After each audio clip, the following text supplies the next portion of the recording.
Hello everyone, welcome to competitive exams tech prep. मेरा नाम पुष्पांजलि है और मैं इस वीडियो से स्टार्ट करने जा रही हूँ एक नई लेक्चर सीरीज जो है object oriented programming using Java. और इस लेक्चर सीरीज में हम आज पहला टॉपिक डिस्कस करने वाले हैं जिसका नाम है procedural programming versus object oriented programming. तो फ्रेंड्स, अभी तक आप मेरे चैनल पे जुड़े नहीं हैं तो जुड़ जाइए, कर लीजिए चैनल को सब्सक्राइब और बेल बटन को प्रेस कर दीजिए जिससे आने वाली वीडियोस की नोटिफिकेशन आपको मिलती रहे और ऐसी यूजफुल वीडियोस आप देख पाएँ। आप मुझे टेलीग्राम पे फॉलो कर सकते हैं जहाँ पे मैं नोट्स प्रोवाइड करती हूँ। लिंक डिस्क्रिप्शन बॉक्स में दिया हुआ है, वहाँ से चेक करके ज्वाइन कर सकते हैं। तो चलिए स्टार्ट करते हैं हम अपने टॉपिक को, procedural programming versus object oriented programming को। आइए बात करते हैं। तो ऑब्जेक्ट ओरिएंटेड प्रोग्रामिंग और प्रोसीजरल प्रोग्रामिंग दोनों ही आपके किसी भी एप्लीकेशन को डेवलप करने के लिए यूज़ किए जाते हैं। तो ये जो दोनों ही आपके लैंग्वेजेस है, ऑब्जेक्ट ओरिएंटेड प्रोग्रामिंग या फिर प्रोसीजरल प्रोग्रामिंग, ये दोनों प्रोग्रामिंग आपकी किसी भी एप्लीकेशन को जब आप डेवलप करेंगे तो आपकी यूज़ होती है। और दोनों ही आपकी हाई लेवल प्रोग्रामिंग लैंग्वेज है। ठीक है, जैसे आपकी सी की प्रोग्रामिंग जो करते हैं आप, वो हाई लेवल प्रोग्रामिंग लैंग्वेज है। तो ऑब्जेक्ट ओरिएंटेड और जो आपकी प्रोसीजरल प्रोग्रामिंग है, दोनों ही आपकी हाई लेवल प्रोग्रामिंग लैंग्वेज है। ठीक है, तो सबसे पहले बात करते हैं हम कि ये दोनों होते क्या हैं, तब इसके बाद में हम इसके डिफरेंसेस को देखेंगे। तो पहले हम बात करते हैं प्रोसीजरल प्रोग्रामिंग की। प्रोसीजरल प्रोग्रामिंग क्या है? तो ये एक ऐसी प्रोग्रामिंग लैंग्वेज है जो कि कहाँ से डिराइव्ड होती है? स्ट्रक्चर्ड प्रोग्रामिंग से डिराइव्ड करी जाती है। ठीक है, यानी बेस्ड ऑन कॉलिंग प्रोसीजर्स हम इसको स्ट्रक्चर्ड प्रोग्रामिंग से डिराइव्ड करते हैं। ठीक है, प्रोसीजर मतलब क्या है यहाँ पे? प्रोसीजर मतलब कि आपके जो फंक्शंस होंगे, जो रूटीन्स होंगे, सब रूटीन्स होंगे, जिसमें आपके कुछ कंप्यूटेशनल स्टेप्स लिखे जाएंगे। जो फंक्शंस बना होता है, फंक्शन बेसिकली क्या होता है? एक पीस ऑफ कोड होता है। तो वो आपके अगर इस प्रोसीजर के अंदर होंगे, है ना, तो वो आपका क्या होगा?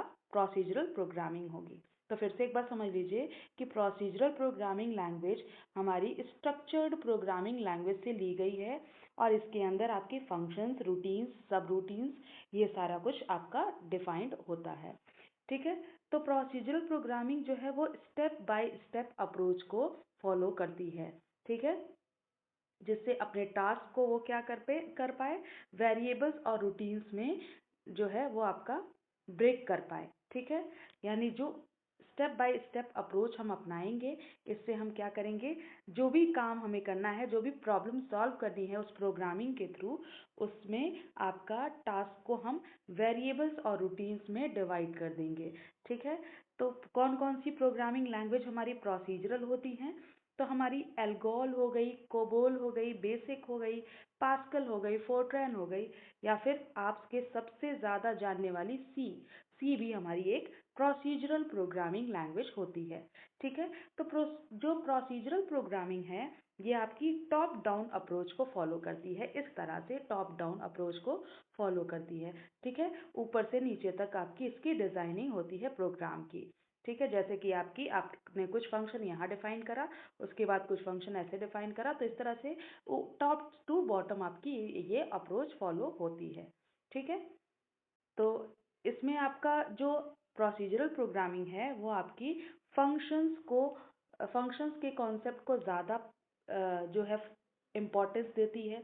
क्योंकि हमारे प्रोसीजरल प्रोग्रामिंग के अंदर, जैसे कि हमने देखा कि सी एक प्रोसीजरल प्रोग्रामिंग है, तो हम सी की अगर बात करें तो सी के अंदर आपको पता है कि बहुत सारे फंक्शंस का यूज़ किया जाता है। ठीक है, तो जो आपका प्रोसीजरल प्रोग्रामिंग है ये आपके फंक्शन के कॉन्सेप्ट पे ज़्यादा इम्पोर्टेंस देता है, फंक्शन को ज़्यादा इम्पोर्टेंस देता है। ठीक है, और प्रोग्राम्स को स्मॉल स्मॉल पार्ट्स में डिवाइड करता है, यानी उसे हम क्या कहते हैं? फंक्शंस कहते हैं। यानी अगर आपका एक बड़ा सा प्रोग्राम है तो उसको स्मॉल स्मॉल पार्ट्स में हम डिवाइड कर देंगे और इन पार्ट्स को हम बोलते हैं फंक्शंस। ठीक है, तो एक प्रोग्राम के अंदर बहुत सारे फंक्शंस को हम लिखते हैं प्रोसीजरल प्रोग्रामिंग में। ऑलराइट, तो अब आगे बढ़ते हैं ऑब्जेक्ट ओरिएंटेड प्रोग्रामिंग पे। ऑब्जेक्ट ओरिएंटेड प्रोग्रामिंग क्या होता है?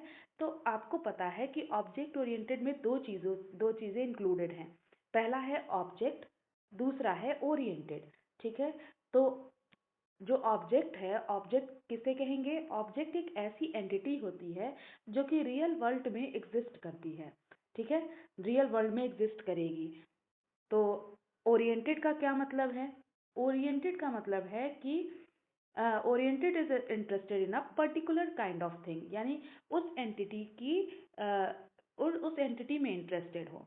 यानी ऑब्जेक्ट है, यानी कोई एक एंटिटी है, उसके ही पर फोकस करे, आपका ऑब्जेक्ट ओरिएंटेड प्रोग्रामिंग होगी। ऑब्जेक्ट ओरिएंटेड प्रोग्रामिंग को हम बहुत ही ज़्यादा पॉपुलर प्रोग्रामिंग मॉडल कहते हैं, ठीक है, क्योंकि ये बहुत ज़्यादा डेवलपर्स यूज़ करते हैं ऊप्स को, यानी ऑब्जेक्ट ओरिएंटेड प्रोग्रामिंग को बहुत ज़्यादा लोग यूज़ करते हैं डेवलपर, एज अ डेवलपर। और ये ज़्यादातर आपका प्रोग्राम्स के लिए, जो कि आपके बड़े बड़े प्रोग्राम्स होते हैं, कॉम्प्लेक्स प्रोग्राम्स होते हैं, ऐसे प्रोग्राम्स के लिए ज़्यादा सूटेबल होता है ऑब्जेक्ट ओरिएंटेड प्रोग्रामिंग। और स्ट्रक्चर्ड प्रोग्रामिंग हमारा स्मॉल स्मॉल प्रोग्राम्स के लिए सूटेबल होता है, ठीक है। स्मॉल प्रोग्राम हो, सिंपल प्रोग्राम हो, ऐसे प्रोग्राम के लिए प्रोसीजरल प्रोग्रामिंग हम अपनाएंगे। लेकिन ऑब्जेक्ट ओरिएंटेड प्रोग्रामिंग हमारे लार्ज प्रोग्राम, जो बड़े बड़े प्रोग्राम्स होंगे या आपके कॉम्प्लेक्स प्रोग्राम्स होंगे, ऐसे प्रोग्राम्स को हमारा ऐसे प्रोग्राम्स में ऑब्जेक्ट ओरिएंटेड प्रोग्रामिंग को यूज़ किया जाता है, ठीक है। ये आपका जो ऑब्जेक्ट ओरिएंटेड प्रोग्रामिंग है, ये आपके सॉफ्टवेयर की मेंटेनेंस, उसके डेवलपमेंट में हमारी यूज़ करी जाती है। और इसके लिए हमारा कॉन्सेप्ट यूज़ किया जाता है ऑब्जेक्ट ओरिएंटेड प्रोग्रामिंग में, एब्स्ट्रैक्शन का, इनहेरिटेंस का, पॉलीमॉर्फिज्म का, इनकैप्सुलेशन का। तो ये चारों जो हमने डिस्कस करे, एब्स्ट्रैक्शन, इनहेरिटेंस, पॉलीमॉर्फिज्म और इनकैप्सुलेशन, ये चारों ही आपके 4 पिलर कहे जाते हैं ऑब्जेक्ट ओरिएंटेड प्रोग्रामिंग सिस्टम के, ठीक है। तो ऑब्जेक्ट ओरिएंटेड प्रोग्रामिंग जो है वो आपकी प्रोवाइड कर दी है ability to simulate real world events, यानी आप रियल वर्ल्ड इवेंट्स जो हो रहे हैं उनको सिमुलेट कर पाएँ, ठीक है। तो इसके लिए हम रियल वर्ल्ड प्रॉब्लम्स को के लिए सल्यूशन हम बनाते हैं ऑब्जेक्ट ओरिएंटेड प्रोग्रामिंग के थ्रू। तो ऑब्जेक्ट ओरिएंटेड प्रोग्रामिंग आपको किसी भी बड़े से बड़ा प्रोग्राम हो, कॉम्प्लेक्स प्रोग्राम हो, उसमें यूज़ किया जाएगा। प्लस आपके जो रियल वर्ल्ड प्रॉब्लम्स हैं उनको सॉल्व करने के लिए हम ऑब्जेक्ट ओरिएंटेड प्रोग्रामिंग को यूज़ करेंगे, ठीक है। तो अगर हम ऑब्जेक्ट ओरिएंटेड प्रोग्रामिंग को यूज़ कर रहे हैं तो हमारा रियल वर्ल्ड प्रॉब्लम जो है वो सॉल्व हो जाएगा, ठीक है। अब आगे बढ़ते हैं, बात करते हैं प्रोसीजरल प्रोग्रामिंग और ऑब्जेक्ट ओरिएंटेड प्रोग्रामिंग में क्या डिफरेंस है।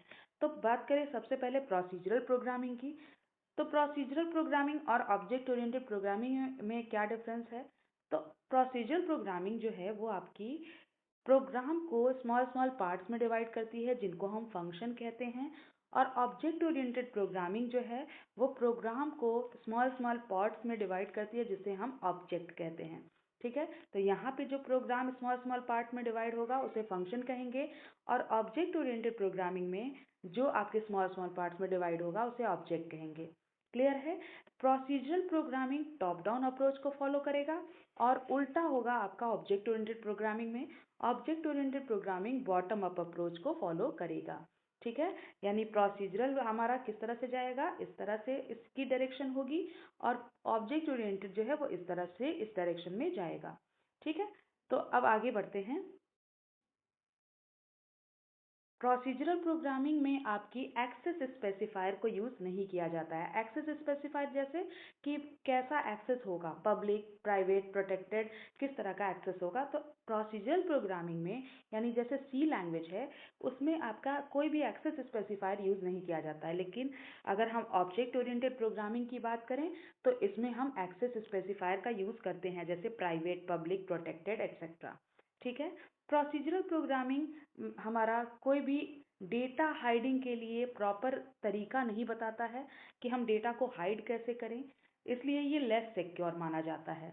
जबकि अगर बात करें ऑब्जेक्ट ओरिएंटेड प्रोग्रामिंग की, तो ये हमारा डेटा हाइडिंग को प्रोवाइड करता है, इसलिए ये ज़्यादा सिक्योर माना जाता है।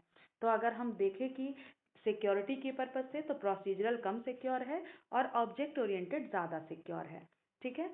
प्रोसीजरल प्रोग्रामिंग में ओवरलोडिंग भी पॉसिबल नहीं है, जबकि हमारा जो ऑब्जेक्ट ओरिएंटेड प्रोग्रामिंग है उसमें हम ओवरलोडिंग कर सकते हैं, ठीक है। प्रोसीजरल प्रोग्रामिंग हमारा अनरियल वर्ल्ड से है, यानी ये हमारा रियल वर्ल्ड से रिलेटेड नहीं है प्रोसीजरल। लेकिन अगर ऑब्जेक्ट ओरिएंटेड की बात करेंगे तो ये रियल वर्ल्ड पे ही बेस्ड है, रियल वर्ल्ड एंटिटीज पे ये काम करता है। अब एग्जाम्पल देख लेते हैं कि प्रोसीजरल प्रोग्रामिंग लैंग्वेजेस कौन कौन सी हैं और ऑब्जेक्ट ओरिएंटेड प्रोग्रामिंग लैंग्वेजेस कौन कौन सी हैं। तो प्रोसीजरल की बात करें तो सी हो गया प्रोसीजरल, फोर्ट्रेन, पास्कल, बेसिक, ये सारे आपके प्रोसीजरल हैं। इसमें कुछ स्ट्रक्चर यूज किया जाएगा, जबकि आपके ऑब्जेक्ट ओरिएंटेड में हो जाएगा सी प्लस प्लस, जावा, पाइथन, सी शार्प, ये सारे आपके क्या हो जाएंगे, ये सारे आपके ऑब्जेक्ट ओरिएंटेड प्रोग्रामिंग लैंग्वेजेस हो जाएंगे। ठीक है, तो आई होप आपको समझ में आया होगा प्रोसीजरल और ऑब्जेक्ट ओरिएंटेड में क्या डिफरेंस है।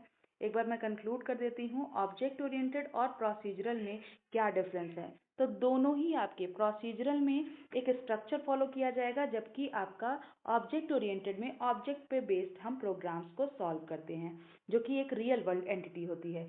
यानी हम ऑब्जेक्ट ओरिएंटेड प्रोग्रामिंग में रियल वर्ल्ड जो प्रॉब्लम्स होती हैं उनको सॉल्व करते हैं। आई होप आपको समझ में आया होगा, कॉन्सेप्ट क्लियर हुआ होगा। वीडियो पसंद आई है तो लाइक कर दीजिएगा, अपने फ्रेंड्स के साथ शेयर करिएगा, चैनल पे जुड़े नहीं है तो जुड़ जाइएगा। Thank you for watching.